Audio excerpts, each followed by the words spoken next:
So just to get started, I just wanted to, how long have you known Kausik Mukul? Thanks, Saurabh. Thank you all. I'll come to that, but before that, I have some thank yous to say. As I had mentioned, to Public Service Broadcasting Trust for producing the film, to Maud Chatterjee of Chatterjee and Lal Gallery, where his last show, Squeeze Rhyme in Your Eye, was held. Anirudh Paul, Director of Kamla Raheja Vidyanidhi Institute for Architecture. Sabri Pandian is here, Assistant Director. Sabri, where are you? And yeah, I'd like to invite Rohan Shivkumar to join me here. Rohan, Associate Director of the film, and did all the interviews. And Suresh Rajamani, my friend, who did the sound in Bombay. And is Mohandas here, the person who did the sound design, though he couldn't make it. And to many, many other people present here, without whom this film was not possible. So to come to your questions, Saurabh, he teaches in Kamla Raheja College, as you might have gathered, for over 20 years now. College of Architecture, which has become his second name, as he says. He says he did BR Chanamach. He forgets he's a fine artist. So Rohan has known him longer, having taught with him. I've known him for over 15 years now. And that is a partnership that I think shows in the ease of conversations, in the familiarity and engagement with his work. That one chair with the yellow arms and the 2 taps on top is in my house, among the few that remain. Yeah, so, and we have been part of documenting his work for some time, yeah. The reason I asked this question, and it's to both of you all actually, because you also know Kausik really well. Both of you all know him really well. If you could just explain how one goes about going through this. You've given us like an insight into his mind, into his art pieces as well. But it's sort of difficult to do that with. It's easier to do that with a stranger. But how does one go through that while doing it with someone that you actually know to try and portray that into a film? It's both easy and very difficult, because of the insight that you have into a person's ideology, into his process, into the form of his work. It is also difficult because it's a very dear friend, and filmmaking is an act of representation where you're representing somebody else as a person and as an artist. So that is a fine line that one treads. But somehow I enjoy making films with people that I know. My parents here, with whom I made my first film, and let's say that my association with Kamla Raheja College for so many years that has found its way into most if not all of the films that I have made, which are all collaborations and so on. So it is, I mean, it definitely, it's something that's a definite advantage, with a lot of fine lines to tread about what is it that we'll want to remember later, and what is it that we don't necessarily want to present to the world. So yeah, that's a process, that you work with. About you guys. But so we'll take a couple of questions. Does anyone have anything? Yeah. Just raise your hands and we'll come up to you with a mic. Questions, comments? Yes. Here we go. Avijit, one of the finest documentaries I have ever seen in my life. Thank you, sir.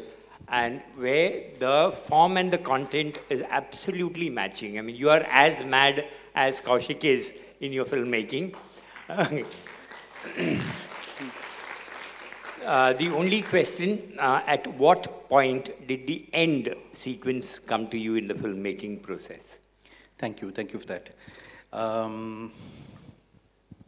The end is also something that I personally have been shooting for several years. The changing landscape out of our apartment in Borivali East, which has gone from, when we moved in 1999, from being a completely industrial landscape to being a dense, growing, high-rise residential one. And it's something that I've been shooting for several years.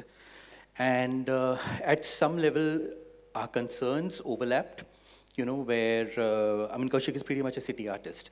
You can see that in his concerns, which he addresses seriously, but also mocking himself while he's making all those objects, which are supposed to be useful, but they're funny. They're actually not useful. They're fun.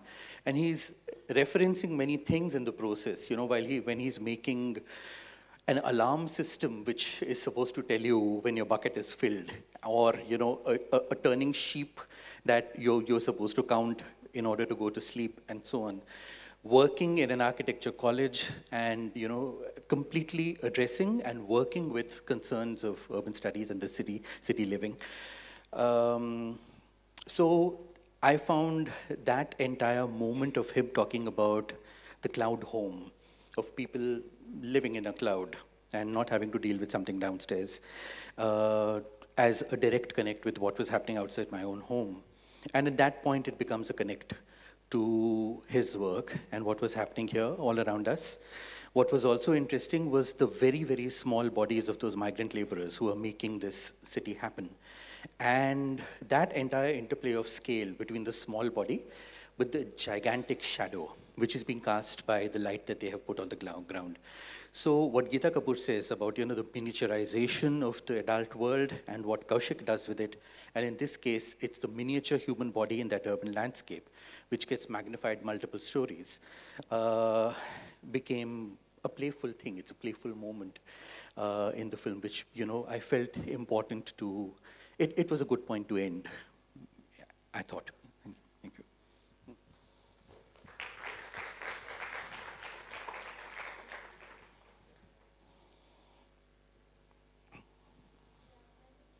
Patrulekha Chatterjee. I'm actually from Delhi and visiting, and I'm so happy that I could make it to India Culture Lab.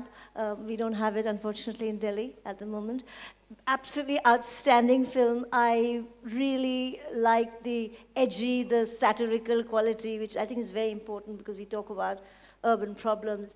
I want to ask you, as somebody who made this film, do you think satire, even if it's something like this, is it getting tougher for the artist who uses satire to make a point, whether it's about the urban condition, the urban reality, or anything else? Thank you. Yes and no. I know what you're saying. So yes, it is difficult in many ways, especially with people getting extremely touchy about everything, But what's interesting for me is that, it's always been there, and it'll always remain, where this is a film, which is produced with money from Films Division, Government of India, through an organization called Public Service Broadcasting Trust. And some of the most incredibly satirical, critical, scathingly critical works about, let's say, any given situation at any given point of time, whether to do with the state or society, very, very often, has existed in ways that, with state support and patronage. This film might be on Doordarshan. So yes and no. It's, I wouldn't want to dismiss it and make a grand statement saying it's become a terrible time, because there's something that keeps us going, and we hope to keep it that way. And it's spaces where it's important to, to talk about and show places such as this and many others, where one engages in the discourse on what, what people are trying to say. Thank you. What's the significance of the title? Squeeze lime in your eye. At the screening in Delhi, the person who was conducting the discussion actually Googled it and figured out what happens if people actually squeeze lime in their eye. It has nothing to do with that. But I asked Kaushik, he refused to answer, because he doesn't talk about his work. Mort is smiling, because we have all dealt with that. It was the title of his last show. So whatever you want to make of it, I asked him, he gave me 2 different meanings at 2 different points. So yeah, I can only answer that by saying it's the title of his last show. Mort, do you have anything to add to that? We had to go through about 30 different iterations before we got to the final title, and we, as the gallery, was saying, for goodness sake, Kausik, just make up your mind. What is it going to be? So finally he said, like, with much, should we just go with Squeeze Lime? And we said, just do it, for goodness sake, get it over and done with. So was it the Bengali in him and the Bengali in you where somewhere you lists and lists and lists. Yeah, okay. Okay. Yeah. Okay. Anyone else with a question? And I'll see if I can get to you without tripping.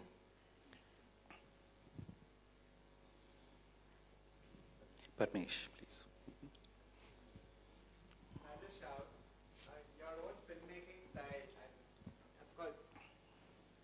We've seen so much of it here at our lab, and I'm just loving how it's growing, but how you made these things your motifs, right? Found footage, the playfulness with sound. I'm just so excited about it, and can you share a little bit more with the audience about what draws you to this? It's like you're playing this game with us, what is real, what is not, in everything, in almost every frame. So can you share that with us? Thanks, Parmesh. Yes, I mean, you're right about that. And in this case, like Kaushik's work itself, where he's using low-grade, low-quality material, he's deliberately producing it to make it look rough and fragile. It is fragile, but that's the point of it, you know. Roughly finished. It keeps breaking down, and so on. So this is a film that adopts that form.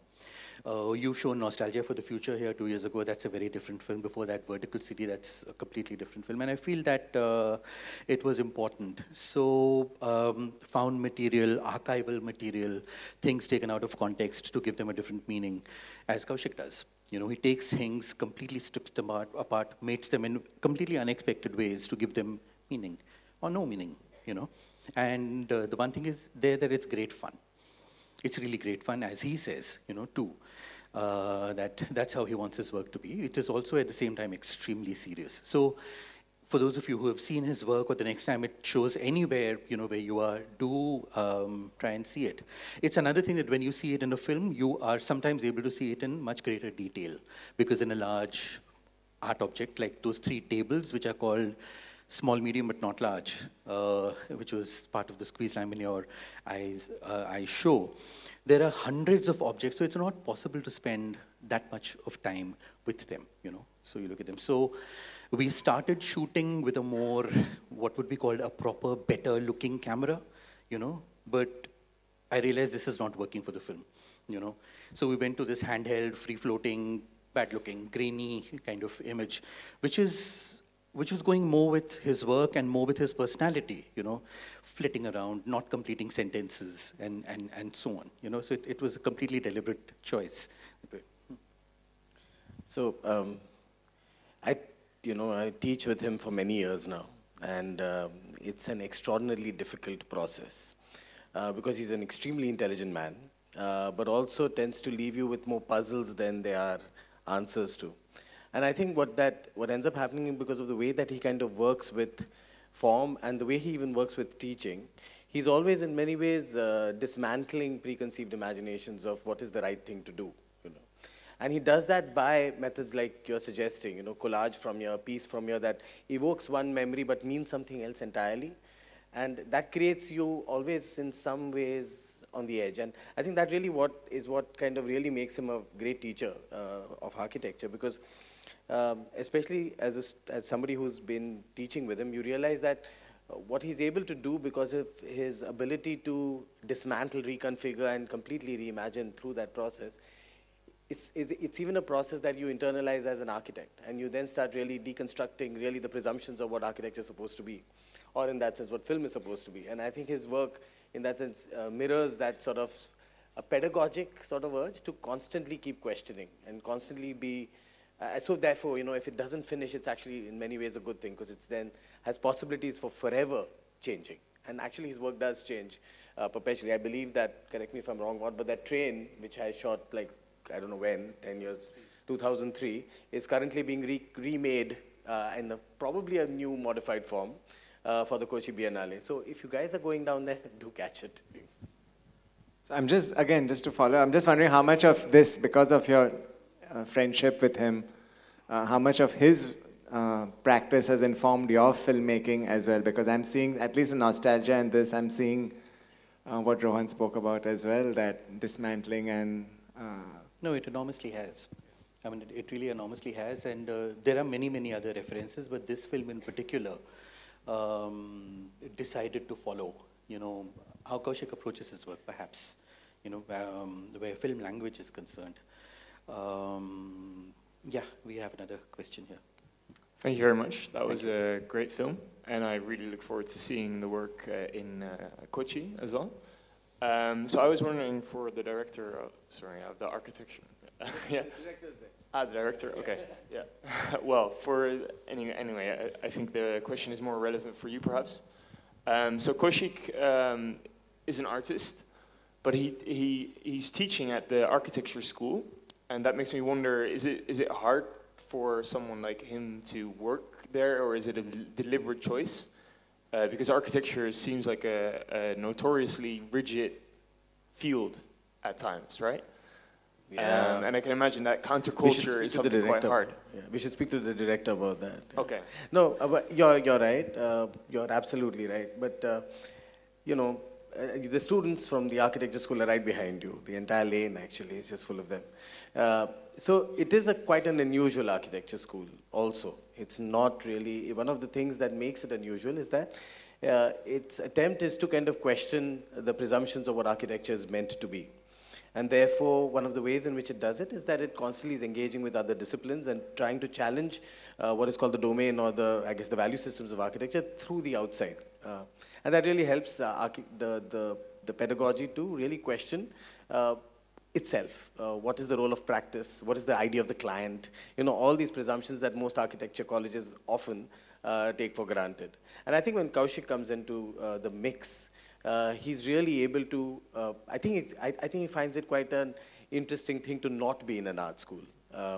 Because first of all, many of his concerns are architectural in many ways. The scale of things, also the questions that he's very often dealing with, questions of urbanism, making, you know, they're very kind of, in that sense, he's like most of, I mean, him saying biatch, emarch is actually not really inappropriate, because sometimes his ability to see something in an architectural design project is far greater than any of us, because we've been bred to imagine a very certain imagination of our architecture. So it's great to have him in the school. It is not necessarily very easy for him all the time, because he does get very often frustrated with what we call good architecture. And that can be quite a kind of interesting, to put it lightly, dimension that happens in the school. There's lots of sort of, I guess, conflict and discussion, but I don't think that's a bad thing. I think that's a good thing, because it helps both architecture as well as his own practice to constantly kind of evolve dialectically, I guess.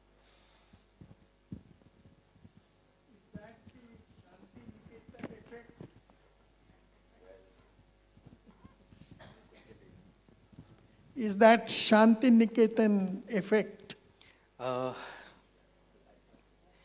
Yeah, that and I guess many other things to do with art practice and the art world in general. Rohan, yeah.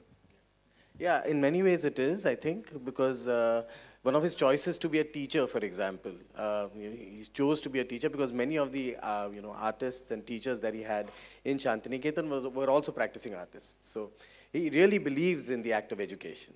And I think that's really, really interesting to know that he never forsake, like, he could have said, I'll be an artist and I will, not teach, because it does take a lot of his time and a lot of his energy.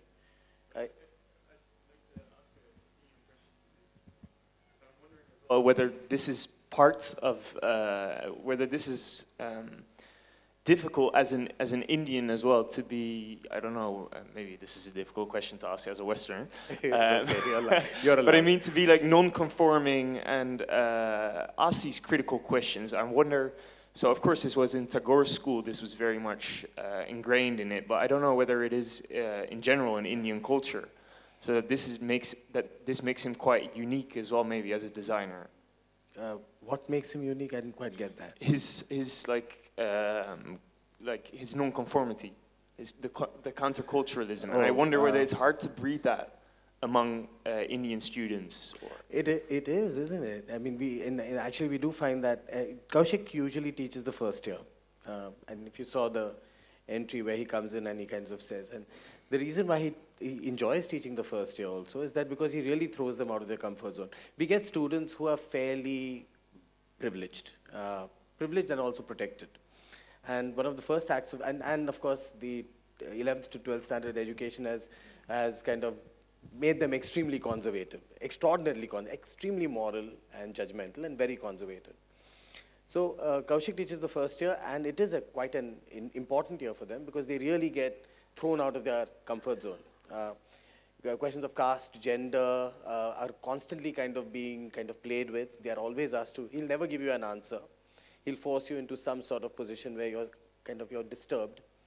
And that is really where the learning happens. Yes, so his particular approach really helps, I think, students at that stage, because then some fundamental kinds of ideas that they have come with, they're able to see them as constructs and then begin to question things, I think, yeah. Hi Rohan, hi Avijit. I've been your student in my bachelors of architecture. I've been a student of Kausik also. I remember first time when I met, I was striving to understand what architecture was, and then I met Kausik, and it was just haywire. And what was happening was when I was striving to understand, ask him any random questions, and he used to rather confuse me rather than answering it. So then I was trying to sort myself whether did he answer me or did he confuse me. So all those years, and then after my bachelors of architecture, then I while I see this film also, then I understood what I was asking him and what answer did he give me was totally very kind of vast. And I, as a filmmaker, I just want to know, just want to understand how did you sort of made it clear to yourself that how he's just a very vast person to whatever questions you ask him, and how did you come up with a very short and I don't know, I'm still confused. I wish I knew. But yeah, his show gave us something to weave our film around. Like I said, that, I have documented his work earlier for several years. The video that you saw of those two crazy plastic soldiers going round and round in a water tub called Balwan from 2006, which was shown at the NCPA, is documentation of that. The two videos you saw, which about the alternative solutions, the useful objects for city living, is something that we had worked on together, where we thought these are objects and they come with these elaborate instruction sheets, which we have not used in the film, but about how you're supposed to use, let's say, a bucket alarm device, and you can change the sound and you can do all kinds of things. How you have that sheep thing.